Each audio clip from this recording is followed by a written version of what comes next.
Yeah, good morning, friends. See, as I observed in my last video, a few chapters or parts of my Java course are missing from my YouTube channel. I already suggested that part 1 of Java programming part 1 of 33, Java programming part 2 of 33, Java programming part 3 of 33, and Java programming part 4 of 33. These four parts I observed is missing from my channel page. From 5 onwards, it is very much there. See, chapter or part 5 onwards, it is there. So the first four parts, as I already mentioned in my last video, are found to be missing from the channel page. I made a thorough search, but I could not locate it. So I have decided to re-upload those four parts. So today I am uploading, see, Java programming part 1 of 33, the first part 1 of 33. See, you can see actually there are some four parts. Part 1, part 2, part 3 and part 4. See, these early parts like part 1 or part 2 or part 3 etc. are full of general introduction of the Java language. You should go through that slides very carefully. You will not find much programming exercises in these first three parts or chapters.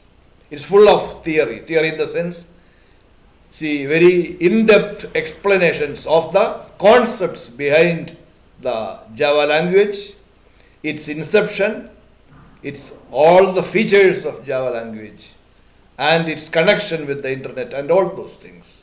Very elaborately I have described in the first three parts. In fact, it's a very long and elaborate explanation.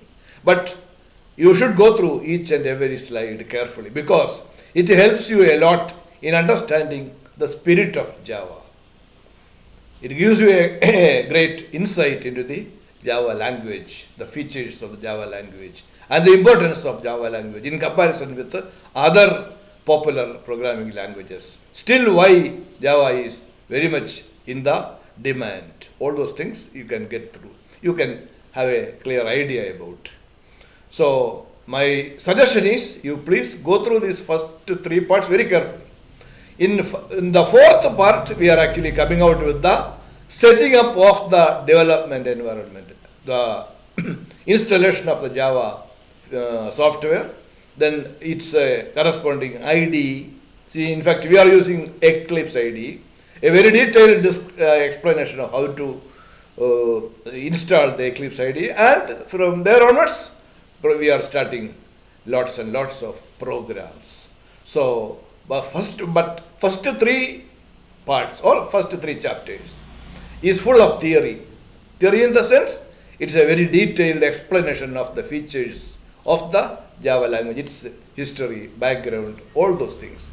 The circumstances which led to the inception of the language, all those, the necessity of such a internet language. So many things I have described in great detail. So this is Java programming part 1 of 33. Now we are uploading Java programming part 1 of 33. And the remaining part 2, part 3 and part 4 I will be continuously uploading in a 1 or 2 days. Next day, tomorrow I will do it the second one, then like that. Within 2-3 days, the entire missing parts from our channel page will be available for your reference and all those things. Now, happy programming. So, we will start with Java programming part 1 of 33. Fine. Part 1. Part 1. Okay. Java programming fundamentals, volume 1. This is Java programming fundamentals, volume 1. Look. This course is offered by Professor K.K. Matthew, a retired professor from some of the most reputed engineering colleges in Bangalore, India, with an experience in teaching various computer science related subjects for over a period of 25 years. For over a period of 25 years. The author has already published courses on C++, Python, and Golang on the Udemy platform. Yeah. Java Programming Fundamentals Volume 1. Java Programming Fundamentals Volume 1. Look, Java is a vast ocean. Java is a vast ocean. Full stop. A complete reference on Java cannot be compiled into a single volume. Hence, I have decided to spread it in at least 2 volumes. The current volume, namely Volume 1, contains almost everything you want to start with Java. The next volume, namely Volume 2, will contain the most advanced features introduced in the later versions of Java, say like Java generics, Java lambda expressions, and a detailed account of GUI programming using the Swing package, etc. Volume 2 will also be published shortly. Fine. The evolution of Java. Now we are discussing the evolution of Java. The Java language is very much related to C++, which is a direct descendant of C. Much of the characteristic of Java language is inherited from these two languages. Java derives its syntax from C, and its object-oriented features are greatly influenced by C++. To fully understand Java, one must investigate the reasons behind its creation, the forces that shaped it, and the legacy that it inherits. The creation of C was a direct result of the need for a structured, efficient, high-level language that could replace assembly code when creating systems programs. In fact, assembly language can be used to produce highly efficient and fast executing programs, but it is not easy to learn or use effectively. Full stop. Furthermore, debugging assembly code is inherently too complex also. It is inherently too complex also. Another serious problem was that earlier computer programming languages such as BASIC, COBOL, and Fortran, etc. were not designed around structured principles. Instead, they relied upon the go-to statements as a primary means of program controls, which was in effect very inefficient. While languages like Pascal are structured, they were not designed for efficiency and failed to include certain features necessary to make them applicable to a wide range of programs. Look, C's birth is considered as the birth of modern programming. The C language literally shook the computing world by its sheer speed and concise syntax. The creation of C is considered by many to have marked the beginning of the modern age of computer languages. C was designed, implemented, and developed by real working programmers, reflecting the way that they approached the job of programming. The result was a language that programmers liked to use. In short, C is a language designed by the programmers for the programmers. As you will see, Java inherited this legacy. Java inherited this legacy fully. Yeah, even though C was great in many aspects, there was some serious problems when C was heavily used in industrial strength software. That means software running in millions of lines of code. Software running in millions of lines of code. The C could not manage such projects efficiently when the software became too complex. There was unprecedented crashes occurring on heavy C projects. Eventually, the designers realized that there was some fundamental drawbacks in the very design of the language. C was originally designed as a function-oriented language, like Pascal, which is again a procedure-oriented language. So the concept of object-oriented programming came out as an alternate programming strategy. So C was redesigned into what is called C++, which was the object-oriented version of C. In a nutshell, OOPS in bracket, object-oriented programming, is a programming methodology that helps organize complex programs through the use of inheritance, encapsulation, and polymorphism.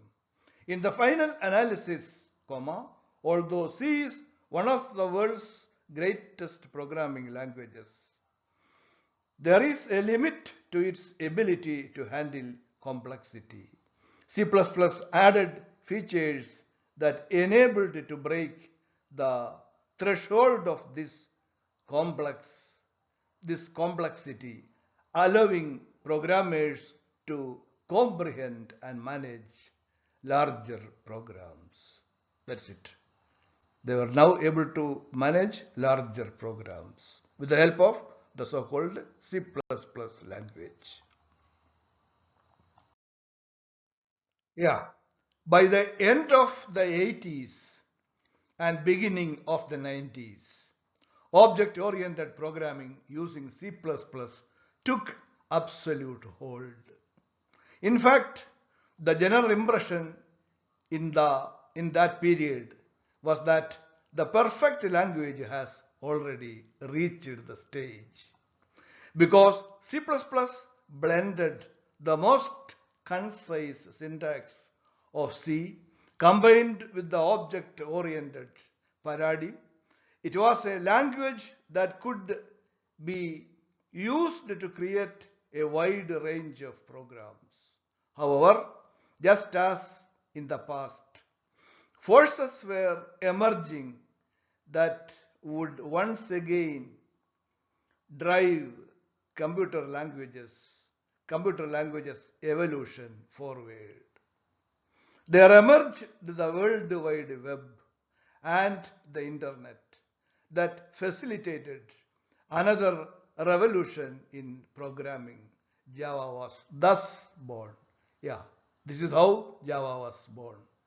See, the emergence of Internet and the World Wide Web was the root cause for the birth of Java. Look, Java was conceived by James Gosling, Patrick Norton, and others at Sun Microsystem Incorporated in 1991. Somewhat surprisingly, the original impetus for Java was not the Internet. The original impetus for Java was not really the Internet. Instead, the primary motivation was the need for a platform independent, that is architecture neutral language that could be used to create software to be embedded in various consumer electronic devices such as microwave ovens and remote controls. So that was the original impetus. The original uh, drive was to create a software, to create a language which could write software that could be embedded in various consumer electronic devices such as microwave ovens and remote controls, etc. Fine. As you can probably guess, many different types of CPUs are used in computers. The trouble with C and C++ and most other languages is that they are designed to be compiled for a specific target. Although it is possible to compile a C++ program for just about any type of CPU, to do so requires a full C++ compiler targeted for that CPU. The problem is that compilers are expensive and time consuming to create. An easier and more cost efficient solution was needed. In an attempt to find such a solution, Gosling and others began work on a portable, platform independent language that could be used to produce code that would run on a variety of CPUs under different environments. This effort ultimately led to the creation of Java. This effort ultimately led to the creation of Java. Fine. About the time that the details of Java were being worked out, a second and ultimately more important factor was emerging that would play a crucial role in the future of Java. This second force was, of course, the World Wide Web. The World Wide Web. Had the web not taken shape at about the same time that Java was being implemented, Java might have remained a useful but obscure language for programming consumer electronics, for programming consumer electronics only. However, with the emergence of World Wide Web, Java was propelled to the forefront of computer language design because the Web 2 demanded portable programs. The Web 2 demanded portable programs. Fine. Java is an innovative programming language that has become the language of choice for programs that need to run on a variety of different computer systems. First of all, Java enables you to write small programs called applets. These are programs that you can embed in web pages to provide some intelligence. Being able to embed executable code in a web page introduces a vast range of exciting possibilities. Instead of being a passive presentation of text and graphics, a web page can be interactive in any way that you want. You can include animations, games, interactive transaction processing, etc. The possibilities are almost unlimited. See, the possibilities are almost unlimited. Yeah, features of the Java language.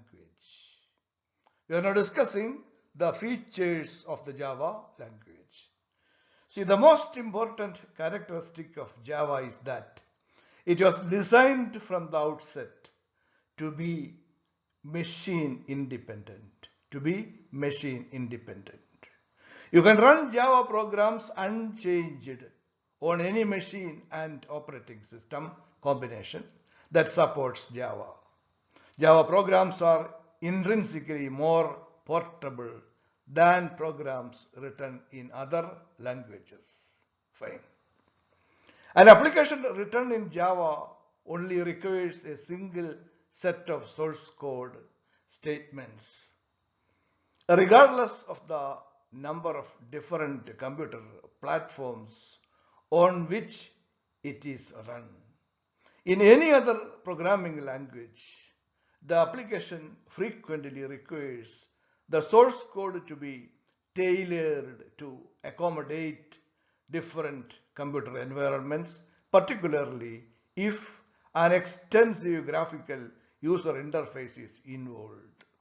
Java offers substantial savings in time and resources in developing, supporting, and maintaining major applications on several different hardware platforms and operating systems.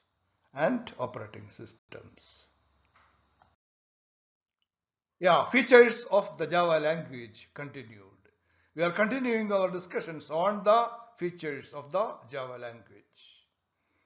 Possibly the next most important characteristic of Java is that it is object oriented.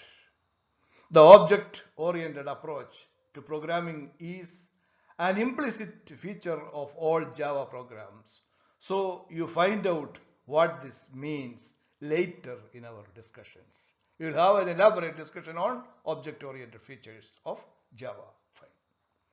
Object-oriented programs are easier to understand and less time-consuming to maintain and extend than programs that have been written without the benefit of using objects, or for that matter, procedure/function-oriented programs like C.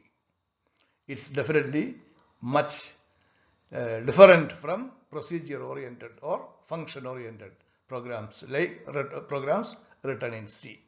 Fine. Yeah, we are continuing our discussions on Java's features. Java's features are still continuing. Let us go through. Fine. Not only is Java object-oriented, but it also manages to avoid many of the difficulties and complications that are inherent in some object-oriented languages, making it easy to learn and very straightforward to use.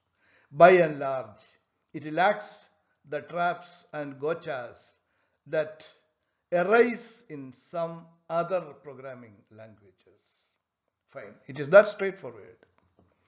See, this makes the learning cycle shorter, and you need less real-world coding experience to gain competence and confidence. It also makes Java code easier to test. Java has a built-in ability to support national character sets. National character sets. You can write Java programs as easily for use in Greece or Japan as you can for English speaking countries, assuming you are familiar with the national language involved, of course. You can even build programs from the outset to support several different national languages with automatic adaptation to the environment in which the code executes, Fine. Yeah, features continued. We are continuing our discussions on Java's features. The features of Java is still continuing. Look, there are two basic kinds of programs you can write in Java. There are two basic kinds of programs that you can write in Java. Programs that are to be embedded in a web page are called Java applets, and normal standalone programs are called Java applications. The standalone programs are called Java applications. Fine. You can further subdivide Java applications into console applications, comma, which only support character output to your computer screen. In bracket, I have put console output typically goes to the command line on a PC under Microsoft Windows, for example, close the bracket, comma, and windowed applications, look, and windowed applications, comma, which can create and manage multiple windows. The latter use the typical GUI mechanism of window-based programs with menus, toolbars, dialogues, and so on. Fine. We will have very detailed discussions on these things later. Fine. Yeah, features continued. We are continuing our discussions on the Java language features. While you are learning the Java language basics, comma, we use console applications as examples to understand how things work. These are applications that use simple command line input and output. With this approach, you can concentrate on understanding the specifics of the language without worrying about any of the complexity involved in creating and managing windows. After you are comfortable with using all the features of the Java language, you move on to window-based applications and applet examples. Yeah, features continued. Java features are still getting continued. Look, it may be observed that computer languages evolve mainly for two reasons: to adapt to changes in environment, comma, and to implement advances in the art of programming. The environmental changes that prompted Java was the need for platform independent programs destined for distribution on the internet. Okay, fine. However, Java also embodies changes in the way that people approach the writing of programs. For example, Java enhanced and refined the object-oriented paradigm used by C++, comma, added integrated support for multi-threading, comma, and provided a library that simplified internet access. Fine. Yeah. In the final analysis, though, it was not the individual features of Java that made it so remarkable. Rather, it was the language as a whole. Yeah. Java was the perfect response to the demands of the then newly emerging, comma, highly distributed computing universe. To the then newly emerging, highly distributed computing universe. In a way, Java was to internet programming what C was to systems programming. A revolutionary force that changed the world of programming. Yeah, that changed the world of programming. A revolutionary force that changed the world of programming. Fine.